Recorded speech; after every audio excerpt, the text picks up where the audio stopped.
Gracias porque podemos disfrutar de tu amor incomparable, de tu paz infinita.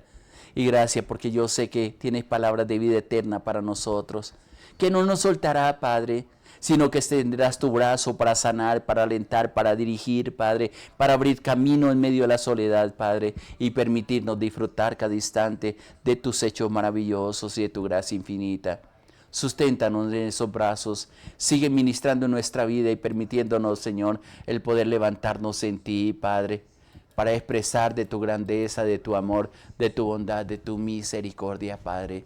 Ayúdanos, Señor, a permanecer firmes, a vivir la vida con gratitud, Padre, disfrutando aún de las dificultades, Padre mío, sabiendo que tú estás con nosotros y que no nos va a soltar, Señor. Te alabo y te bendigo, mi Rey precioso, en el nombre de nuestro Señor Jesucristo. Gracias por enseñarnos, Señor. Muchas gracias. Dios te bendiga, mi hermano, mi hermana, que la gloria de Dios sea sobre tu vida y el resplandor de su gracia sea sobre ti. Estaba pensando en los momentos en que necesitamos tanto de la ayuda de Dios y sobre todo en estos días que hay tantas distracciones en todo lo que hacemos. Y quiero compartir contigo algunos pasos que son importantes en nuestra vida para tener una vida plena, enfocada en Dios, enfocada en el servicio a Dios.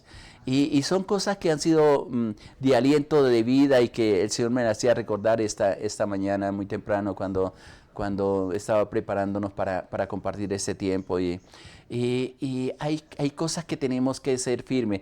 Hay algunas de ellas que Dios ya la hizo, pero que por la falta de comprensión quizás no la estamos experimentando. Y inclusive hay momentos en que estoy orando al Señor y como lo hemos hecho antes, oro por alguna de las hermanas, otra lista que tengo ahí de peticiones que nos envían los hermanos, las hermanas. Hay tantas cosas. Yo le digo, Señor, ¿cuándo vas a responder a estas peticiones que estamos levantando delante de ti?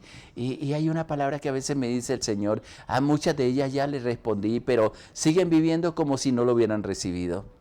Siguen viviendo en esclavitud cuando yo ya les di libertad.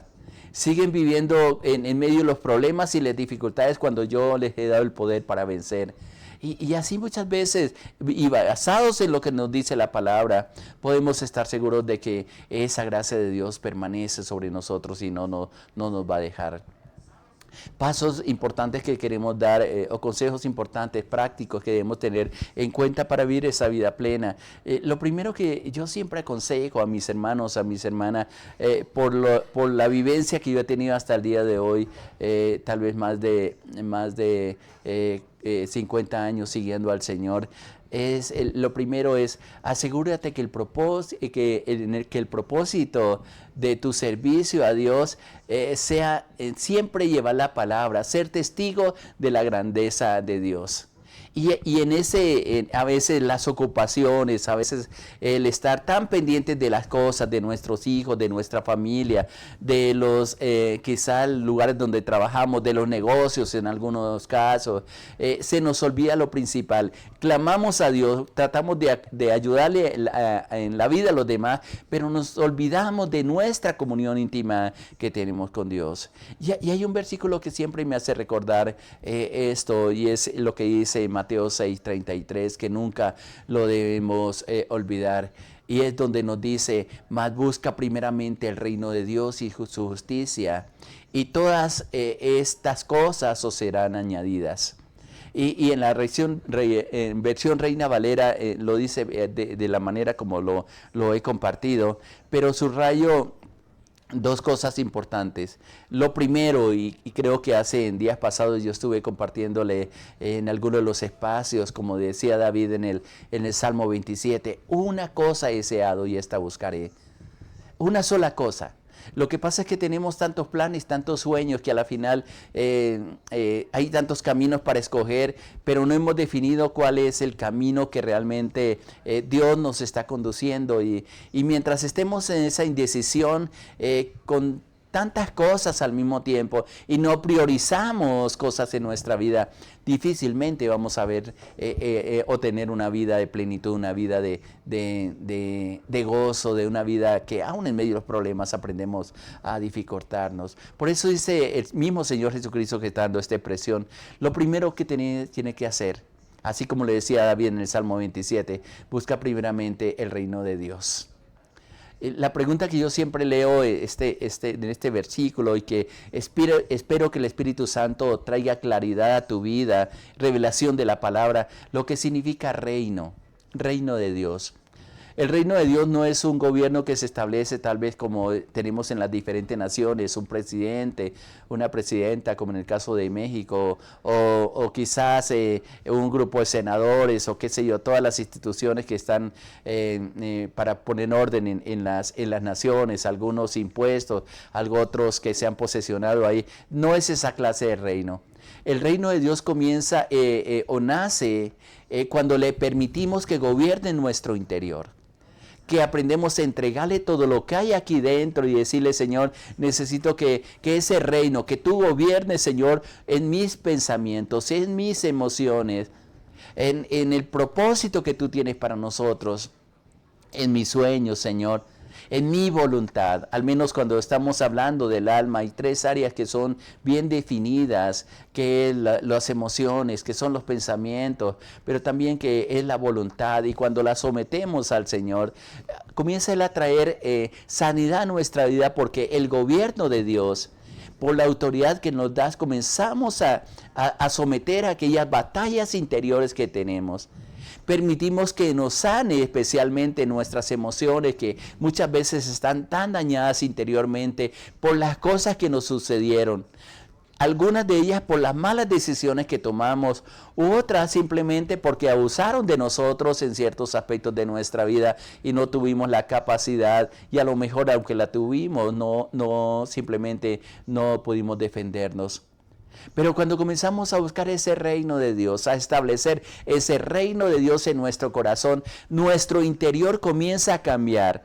Dios comienza a darnos la autoridad, y ahí está mencionando en Gálatas 5, 22 y 23, el carácter del fruto del Espíritu Santo. Comienza a haber gozo, paz, amor, gozo, paz, paciencia, benignidad, fe, bondad, mansedumbre.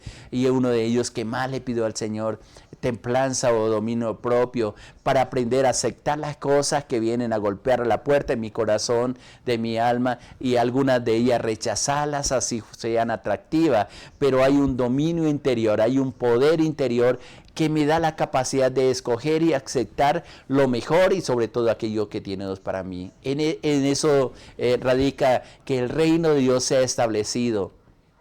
Empieza por nuestro corazón, y cuando Él transforma nuestro corazón, cuando Él establece su trono, le entregamos el trono en nuestro corazón. Me acuerdo que es una de las primeras oraciones que hice cuando vine al Señor. Él comienza a gobernar cada área. Acepto los propósitos, acepto los desafíos, acepto el cuidado que Él quiere tener para conmigo, y así como lo estoy diciendo que lo hizo conmigo y lo está haciendo conmigo, es el propósito de Dios también para tu vida. Asegúrate que ese propósito de servicio a Dios sea un constante hablar de ese reino. Primero estableciéndolo en tu corazón y en tu vida, pero también compartiéndolo con aquellos que necesita que sea establecido en sus corazones, en sus vidas, el reino de Dios. Y cuando se establece en el corazón, se comienza a establecer en la familia. A veces esperamos que los otros se conviertan al Señor, vengan al Señor, se establezca el reino de Dios en sus corazones, y luego sí entrar nosotros. Pienso que Dios comienza primero por casa. A ti que Dios ha estado golpeando en la puerta de tu corazón, que tú le abras, como dice ahí en Apocalipsis 3:20, yo estoy a la puerta y llamo, si alguno oye mi voz y abre la puerta, entraré a él y cenaré con él y él conmigo. Es lo que Dios nos está pidiendo, pero también ese reino establecido en nuestro corazón, por ese versículo de Mateo 6:33, nos establece una justicia. A veces pedimos que somos justos, que sean justos para con nosotros, pero nuestras acciones, nuestra forma de ser, somos realmente injustos, y fácilmente nos saltamos los principios que Dios ha establecido para nuestra vida. Un hombre, una mujer que ha permitido que el reino de Dios esté establecido en su corazón, es una persona que aprende a hacer las cosas correctas, que renuncia a la venganza, que renuncia a mantener el odio, el rencor, que se deleita en los delicados pasos, como dice el Salmo 23, que Dios ha establecido para nosotros. Pero luego dice, las demás cosas, las cosas que he necesitado. Y en esta versión dice, estas cosas, ¿cuáles? En los versículos anteriores Jesús le venía hablando a los que estaban escuchándole y hablándonos a nosotros que no se preocupen ni por el vestido, ni por la comida, ni siquiera por el lugar donde van a vivir.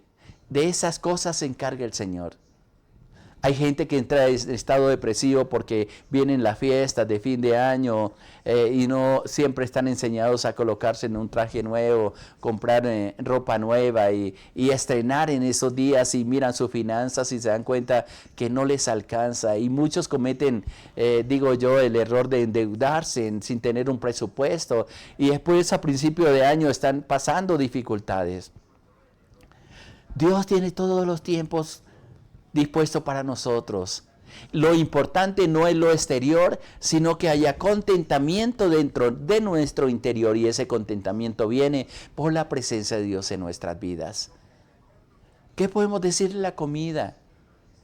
Acuérdese también lo que el mismo Señor Jesucristo en el tiempo de la tentación en el desierto, donde fue llevado por el Espíritu, y que lo menciona también en el libro de Mateo, el Evangelio de Mateo, en el capítulo 3, capítulo 4, donde el enemigo le dice a Jesús, si eres hijo de Dios, diga que estas piedras se conviertan en pan.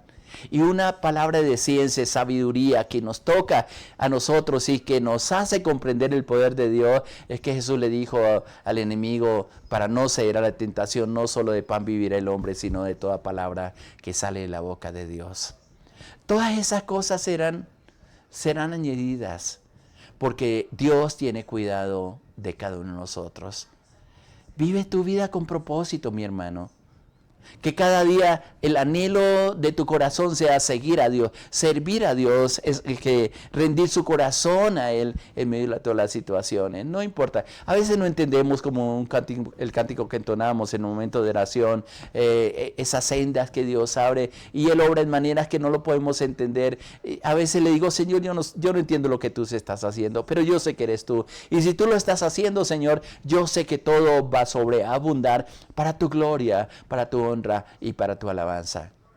La segunda cosa importante, lo primero es hacer que nuestra vida sea una vida de propósito, asegurarnos que somos llamados para servir a Dios y expandir, dar testimonio de su grandeza. Lo segundo es que Dios está buscando fidelidad. Sé fiel, mi hermano, mi hermana, y responsable con lo que tienes. Entonces estarás calificado para que recibas aún cosas mayores de parte de Dios para tu vida, para que las administre. Sé un buen administrador de los recursos de Dios. Sea responsable con ellos, no solamente con las cosas materiales ni con los dineros quizás que tenga o que Dios ponga en tus manos, sino también ser responsable con los dones y talentos que Dios ha colocado dentro de ti. Úsalos, no los esconda. No los tenga como adornos. Son las herramientas que Dios ha puesto dentro de ti para que las administre bien, para que las ayude, para que guiados por el Espíritu Santo sepa cómo impartirla y hacer retroceder toda obra y destruir toda obra del enemigo. No permitas que las tinieblas invadan tu corazón, sino que con fidelidad utilice esos recursos espirituales, sean materiales o espirituales, que Dios ha colocado. Y cuando eres fiel en lo poco, Dios te sostendrá sobre lo mucho. Porque eso es lo que dice tu palabra. En esa parábola que estoy mencionando de Mateo capítulo 25, en el versículo 21 hay una expresión que me parece bien interesante cuando Dios está llamando a la fidelidad. Y expresa ahí, hiciste bien, siervo bueno y fiel. En lo poco has sido fiel, te pondré a cargo de mucho más. Ven a compartir la felicidad de tu Señor. Cuando aprendemos a ser buenos administradores, Dios nos pone a administrar mucho más recursos de su reino, de su propósito. Y es interesante, y yo espero en mi anhelo, en mi corazón, el día que tenga que pasar a la presencia del Señor, escuchar estas mismas palabras. de parte del Señor. En cualquier momento, antes de que el Señor nos lleve a su presencia, palabras de parte de Dios que nos diga, hiciste bien, siervo bueno, sierva buena, y fiel, siervo bueno y fiel. Es un calificativo y es una aprobación que Dios sabe que no la esperamos de los hombres, porque normalmente nos encontramos con personas que no saben agradecer. Vivimos en una sociedad que no le gusta agradecer. Piensa que es obligación de nosotros el ser buenos, el ser fieles por encima de las injusticias que ellos cometen. Pero recuerda, mi hermano, mi hermana, que la aprobación que buscamos no es la aprobación de los hombres, es la aprobación de Dios. Y pienso que son momentos preciosos donde de parte de Dios podemos escuchar esta aprobación diciéndonos, tú eres un siervo bueno, una sierva buena, pero también eres fiel. En lo poco has sido fiel. Y luego, porque has sido fiel en lo poco, dice, te pondré a cargo de mucho más. Pero no solamente eso va a requerir más trabajo. Algunos dirán, ¿más todavía? Sí, pero en medio de esa delegación que Dios nos da, en esa confianza que deposita en nosotros para administrar cosas mayores, es interesante tener en cuenta lo que dice la parte final del versículo 21. Ven a compartir la felicidad de tu Señor. Cuando entendemos que es un privilegio servir a Dios, cuando entendemos que es un privilegio administrar los dones que Él nos ha dado, herramientas para extender su palabra, para bendecir a otros, podemos disfrutar de esa grandeza, de ese poder y esas maravillas de Dios. Y nos gozamos. No sabes la alegría que da al que una persona abra su corazón y reciba al Señor. No sabe tan grande la bendición que es, tal vez muchos no lo saben, el poder compartir con un niño como vamos a hacer estos días, darles un regalo, buscar una sonrisa de ellos, y le estoy diciendo, Señor, danos gracia para tocar esos corazones de los niños y esos niños se alegren en ti, esas vidas, esos padres que no tienen recursos para darle un regalo al niño, poder unidos bendecir ese nombre del Señor, y me siento bendecido por ello. Ver la alegría en el corazón de la gente que recibe un pequeño regalo de parte de Dios. Dios nos corona de favores y misericordia. Y eso, ahí es donde nace y se cumple lo que está diciendo la parte final, que está diciendo este versículo. Lo estoy leyendo en la traducción de lenguaje actual. Dice, viene a compartir la felicidad de tu Señor. Hay alegría cuando Él está gobernando en nuestro corazón, en nuestra vida. Podemos disfrutar plenamente de su amor. Mi hermano, vive para Dios. Olvídate de los problemas, del qué dirán. Olvídate de los fracasos. Reconozcamos delante de Dios, pero Dios siempre nos da la oportunidad para seguir adelante. Permita que Dios gobierne en su corazón, que el reino sea establecido dentro de ti. Y cuando organizas todo tu interior, vas a hacer las cosas diferentes. Y vas a recibir la bendición de Dios, pero también permanece firme, permanece fiel, responsable con lo que Dios te ha asignado. Y si le has fallado por algún motivo, dígale, Señor, gracias porque hoy me estás dando la oportunidad de nuevamente levantarme, de apoyarme en ti y de creer que tú eres poderoso para sanar, para restaurar, para bendecir, para guiar y para llevarnos siempre en victoria. Tal vez mañana, si el Señor lo permite, te compartiré las otras dos partes que son bien importantes para tener una vida práctica, una vida plena de bendición, donde aprendemos a soltar las cargas y nos aprendemos a gozar plenamente en esa presencia del Señor. ¿Qué te oramos antes de terminar ese momento? Decirle, Padre, yo te agradezco por tu bondad, por tu misericordia. Yo te agradezco porque eres bueno, por el llamamiento que tú nos has hecho, Señor, por tus bondades, porque yo sé que estás pendiente de nosotros y que cada mañana, Señor, nos permite de acercarnos a ti y disfrutar de tu gran amor y de tu paz maravillosa, Padre. Sigue sustentándonos con tu palabra, guíanos con tu Espíritu Santo, danos las fuerzas para seguir adelante, Padre. No permita que mi hermano, que mi hermana desfallezca a causa, Señor, de la opresión que sentimos, Padre. Pero también, Padre mío, yo te pido en el nombre de Jesús que nos ayude a entregar todas esas cargas que hemos traído, a entregar esas áreas, Padre, que no hemos permitido que tú ilumines, Padre, y que plenamente tu gloria, tu presencia se establecida en nosotros, Padre. Muchas gracias. Gracias porque tus hijos, tus hijas, Señor, pueden llegar a ser fieles en todas las cosas, porque tú eres quien nos ayuda. Sigue hablándonos, sigue sustentándonos en este día y que en este día tengamos grandes victorias, Señor, así como lo has prometido, en el nombre de nuestro Señor Jesucristo. Amén, Señor, amén. Gracia y paz para ti, mi hermano, mi hermana. Sigue adelante, Dios está contigo. Le habló su pastor Irlanda Los Alvira de la Iglesia Cristiana Cine en la red de Iglesias Misioneras Internacionales. Muchas bendiciones para todos. Les amamos.